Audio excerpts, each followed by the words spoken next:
Hello guys, welcome to our channel. So ఈరోజు అయితే మనం వెజిటేబుల్ పలావ్ ఎలా చేసుకోవాలో చూసేద్దాం. సో ముందుగా అయితే మనం గ్యాస్ ఆన్ చేసుకొని దాని మీద కుక్కర్ పెట్టుకొని ఆయిల్ పోసుకొని దాంట్లోకి జీలకర్ర, శనగపప్పు అండ్ కొన్ని మెంతులు కూడా వేసుకుందాం. సో వేసుకున్న తర్వాత మనము దాంట్లోకి ఆనియన్స్, మిర్చి, క్యారెట్స్,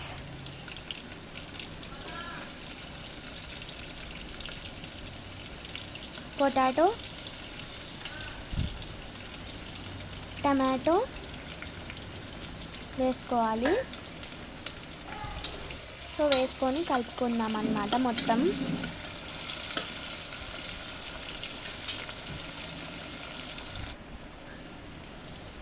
సో దాంట్లోకి అయితే కరివేపాకు కూడా వేసుకుందాం. అల్లం వేసుకోవాలి అండ్ దాంట్లో ఉప్పు కూడా వేసుకుందాం. సరిపడినంత మీరు వేసుకోవచ్చు అన్నమాట.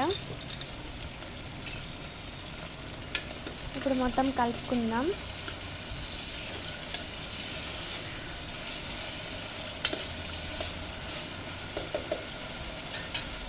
సో కలుపుకున్న తర్వాత మనమైతే మిల్ మేకర్స్ కూడా కొంచెం ఉడకబెట్టి తీసుకుంటాం కదా, సో మిల్ మేకర్స్ కూడా వేసుకుందాం.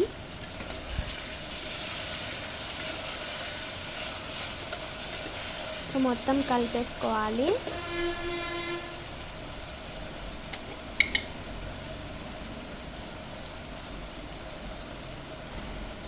సో పసుపు కూడా వేసుకుందాం. వేసుకొని మనం మళ్ళీ కలుపుకుందాం.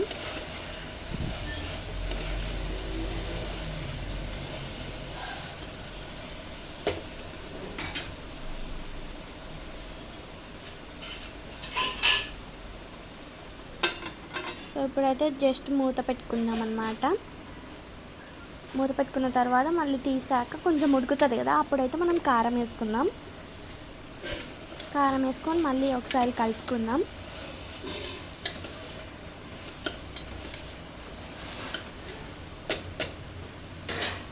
సో ఇప్పుడైతే మనము కొత్తిమీర కూడా వేసుకుందాం.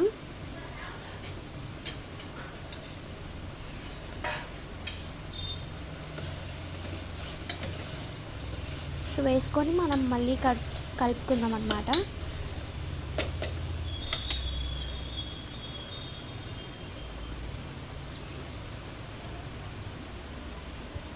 సో ఇప్పుడైతే మనము నానబెట్టుకున్న రైస్ వేసుకోవాలి. దాంట్లోకి మీరు బగారా రైస్ కూడా వేసుకోవచ్చు అన్నమాట, అది మీ ఇష్టము.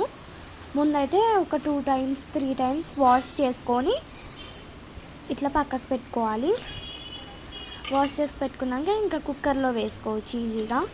వేసుకొని మళ్ళీ ఒకసారి కలుపుకుందాం మొత్తం కలిసేటట్టు.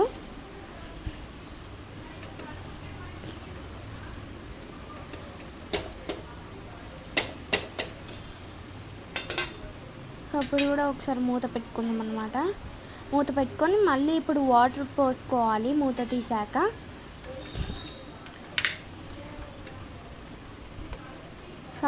మళ్ళీ ఒకసారి కలుపుకోవాలి.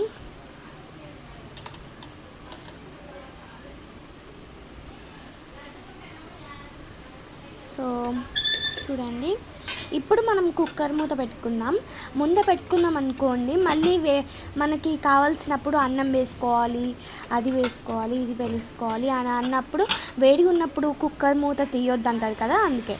సో ఇప్పుడైతే మనకి మూత తీసుకున్నాక వేడి వేడి వెజిటేబుల్ పలావ్ అయితే రెడీ అయిపోయింది. చాలా బాగుంది అన్నమాట taste. And please subscribe, try చేయండి.